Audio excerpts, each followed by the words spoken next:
20 September, almost 3 months after the North Korean communists launched their invasion, United Nations troops are in the first stages of their all-out drive toward North Korea. 5 days previously, they went from the defensive to the offensive, when U.S. Marines made an amphibious landing 150 miles behind the enemy lines at Incheon. The landing cut off the enemy from his supplies and caught him in a giant United Nations pincers. Air Force, Navy, and Marine planes give support to ground troops and cut off communist attempts to bring up reinforcements from the north and south.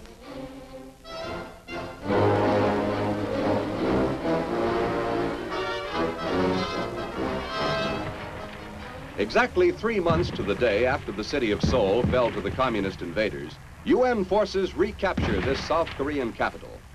These are Marines and U.S. 7th Division troops advancing into Seoul under enemy fire.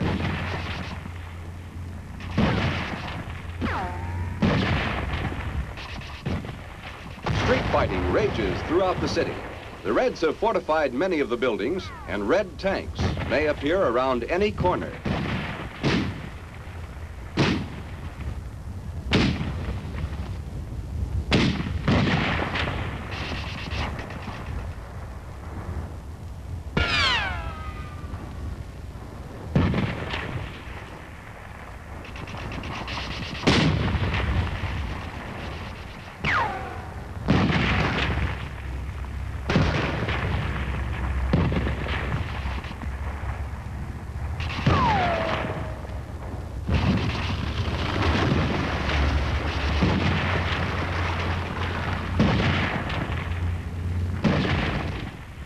It had been hoped that Seoul might be recaptured with a minimum of destruction, but this is impossible, as the Reds stage a house-to-house fight.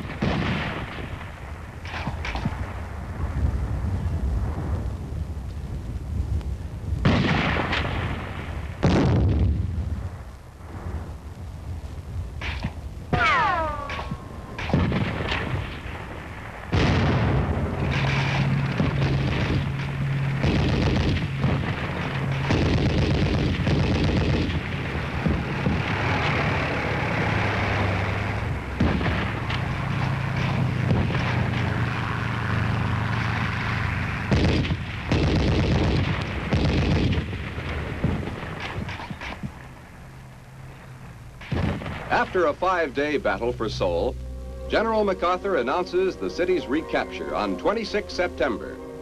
There is still fighting in the city, but the main communist garrison is now fleeing to the north. UN troops rest as they close another chapter of history.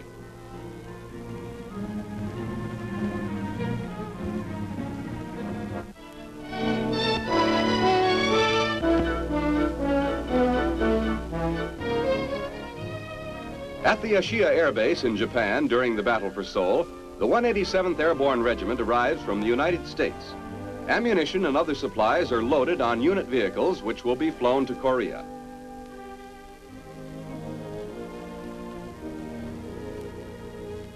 The paratroopers, 2,400 strong, board C-54 transports and C-119 flying boxcars for their flight to the combat zone.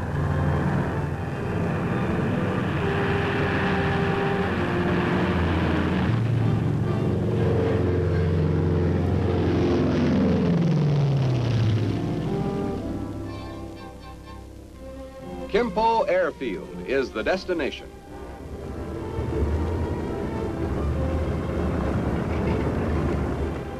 The paratroopers are rushed to staging areas as fast as they unload. The same C-54s fly wounded back to Japan. In its first 4 days of operation, the Kimpo airlift evacuated 313 wounded to Japan.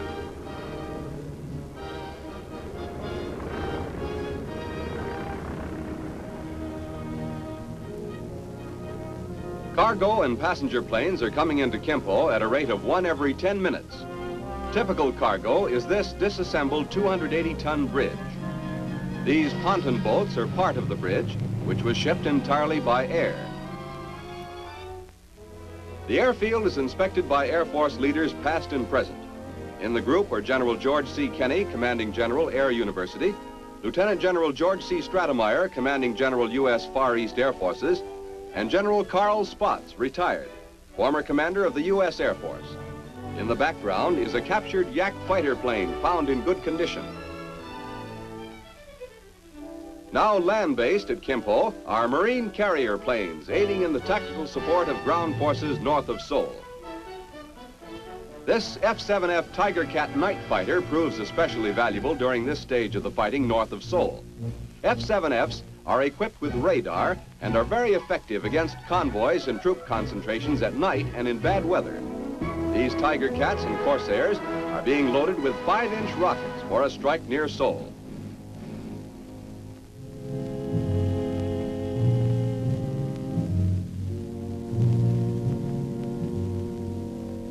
As UN troops liberate South Korean territory, they find more and more appalling evidence of mass atrocities committed by the Reds. On 6 October, it is estimated that 25,000 South Korean men, women, and children, as well as United States soldiers taken prisoner, have been massacred by the retreating Reds.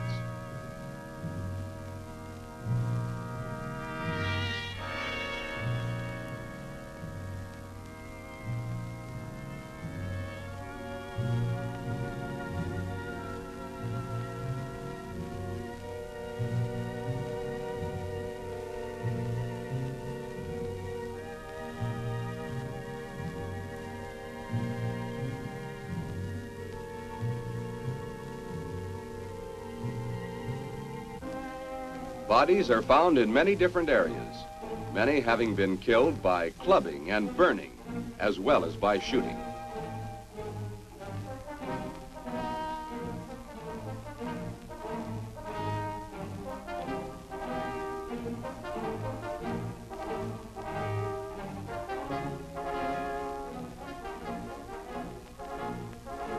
One of the largest mass graves is found at Taegu, where 6,000 atrocity victims are uncovered.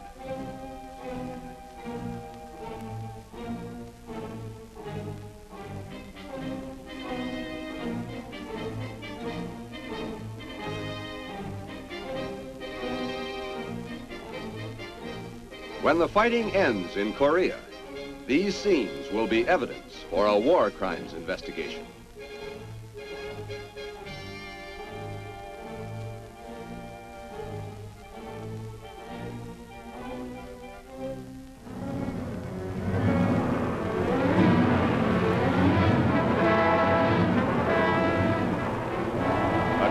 Typhoon hits the U.S. Sakai Army Base in Japan.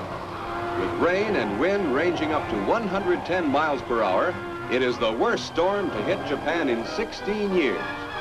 Corrugated metal roofing flies through the air like paper.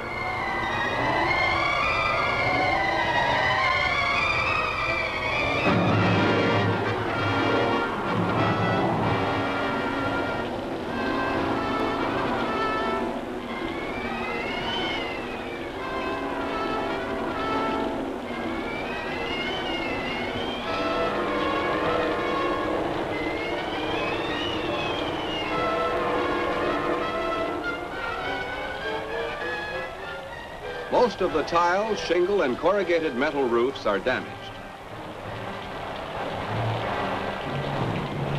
The concrete structures withstand the storm well, although windows are broken and there is water damage. There are no military casualties from the storm since most of the troops remain indoors in the stronger buildings, safe from the falling trees and power lines. But among the Japanese in the storm's path, 135 are killed, over 1,000 injured, and over 200,000 made homeless. The heaviest military damage is suffered by wooden and tar paper buildings.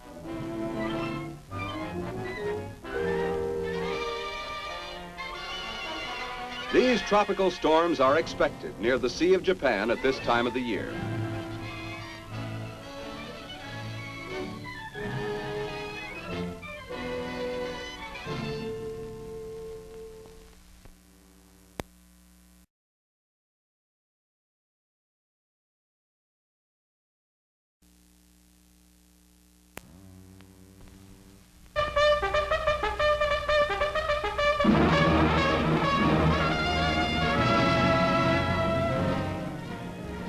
October 17 is a suspenseful day for the U.S. 1st Cavalrymen as they advance into the outskirts of Pyongyang, capital city of North Korea.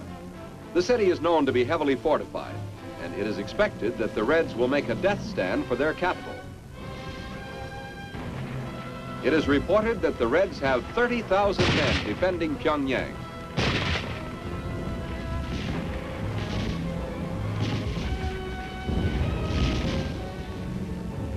Another Red is added to the 75,000 captured so far.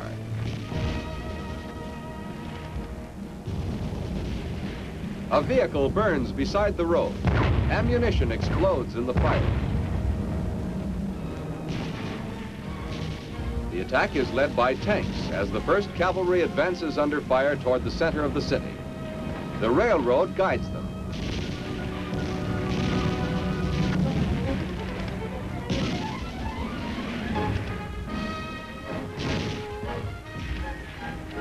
Then, surprisingly, the enemy fire weakens as U.S. infantrymen reach the heart of the city. The Reds are withdrawing.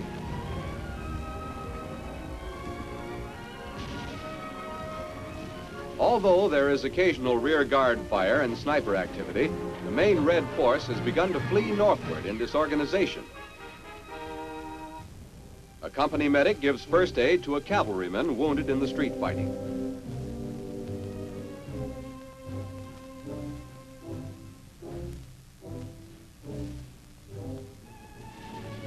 As the 1st Cavalrymen overrun the city, South Korean troops join them. The ROK forces met heavy resistance on the east side of town, but finally fought their way through after 6 hours. They are following the retreating enemy northward. An estimated Red force of 30,000 is now fleeing Pyongyang. South Koreans and 1st Cavalrymen join forces, decide their zones of action, and move on. In the eastern area of Pyongyang, near the Taegu River, the South Koreans encounter a pocket of enemy rear guard troops and pause to wipe them out. Only small arms fire is necessary as the river is crossed by bridge and assault boats.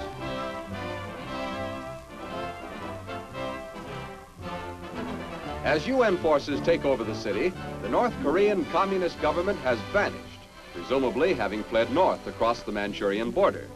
The heavily fortified capital of Korean communism is now under the United Nations flag.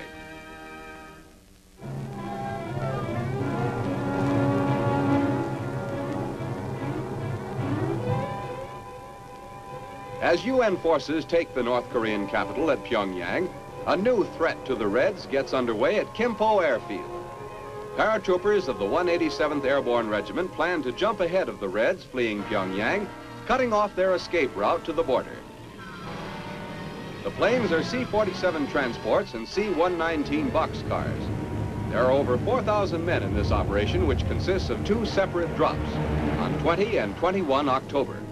The destination is a point 33 miles north of Pyongyang, where the Reds are fleeing through the towns of Sukchon and Suncheon.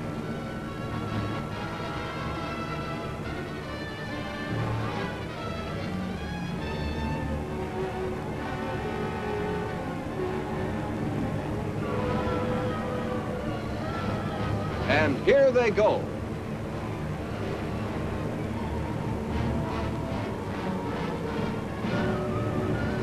The paratroopers bail out in waves from a dozen planes at a time.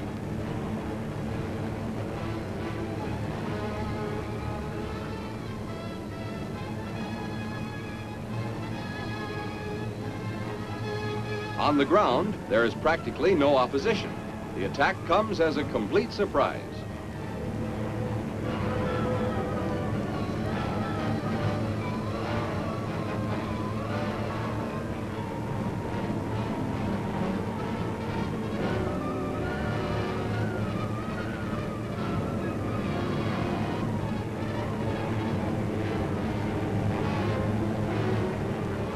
Watching the jump is General MacArthur, who flew here from Japan to observe this first airborne operation of the Korean War.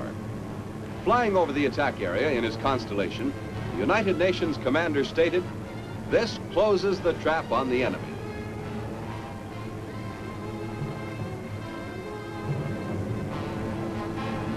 Of particular interest in this drop is the parachuting of heavy equipment, vehicles and artillery. The equipment drop takes place 10 minutes after the personnel have landed. Most of the material lands without damage, and the paratroopers rush out to put it into action. Transportation found available on the scene is pressed into service.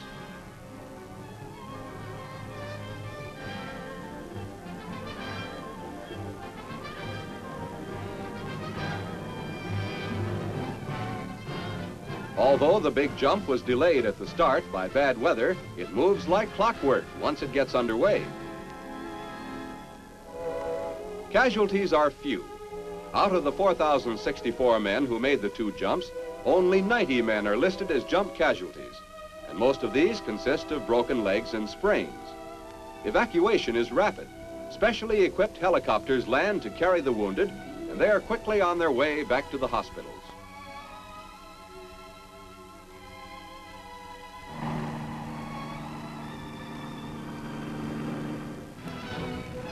Shortly after the paratroopers take their positions, they are joined by tanks of the 1st Cavalry Division, which have pushed through from Pyongyang.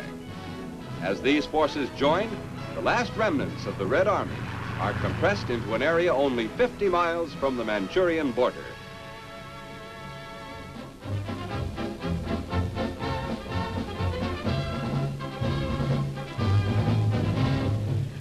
On 17 September at Busan Air Base, a transport plane arrives with the first big-name entertainer to visit the troops in Korea. Al Jolson, often billed as the world's greatest entertainer, is in the midst of his last road tour. A veteran of years in show business and months of entertaining troops in World War II, in Europe, Africa, India, and the South Pacific, Al Jolson disregarded his doctor's warning and at the age of 64 set out to entertain troops in hospitals and at the Korean battlefront. In front of the audience he liked best, Jolson gives one of his last performances. GI audience enjoys his act.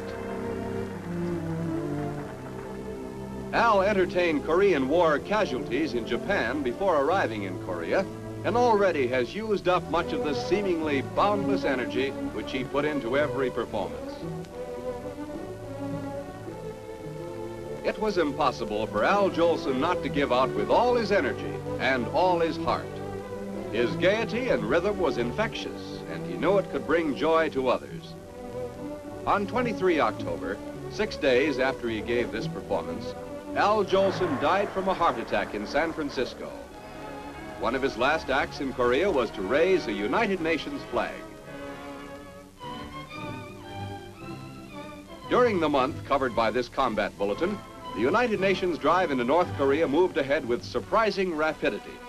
On 20 September, UN forces were fighting in the outskirts of Seoul, fanning south from the Incheon landing and breaking out of their old beachhead.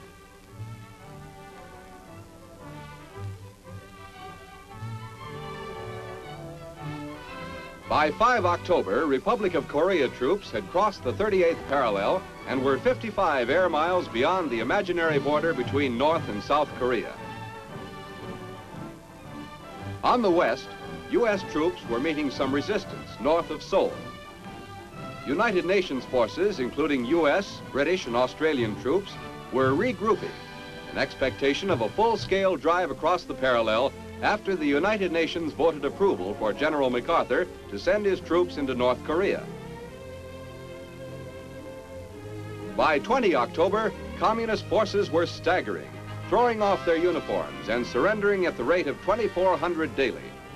The day before, Pyongyang, North Korean capital, had been captured by UN troops. 2 hours after Pyongyang was declared secure, members of the 187th Airborne Regiment dropped from planes 33 miles above Pyongyang and about 75 miles from the Manchurian border. South Korean troops drove westward to link up with the paratroopers. On the east coast, South Korean troops had taken Wonsan with unexpectedly light resistance and were advancing far to the north. Disintegrating communist troops were attempting to flee to the Manchurian border.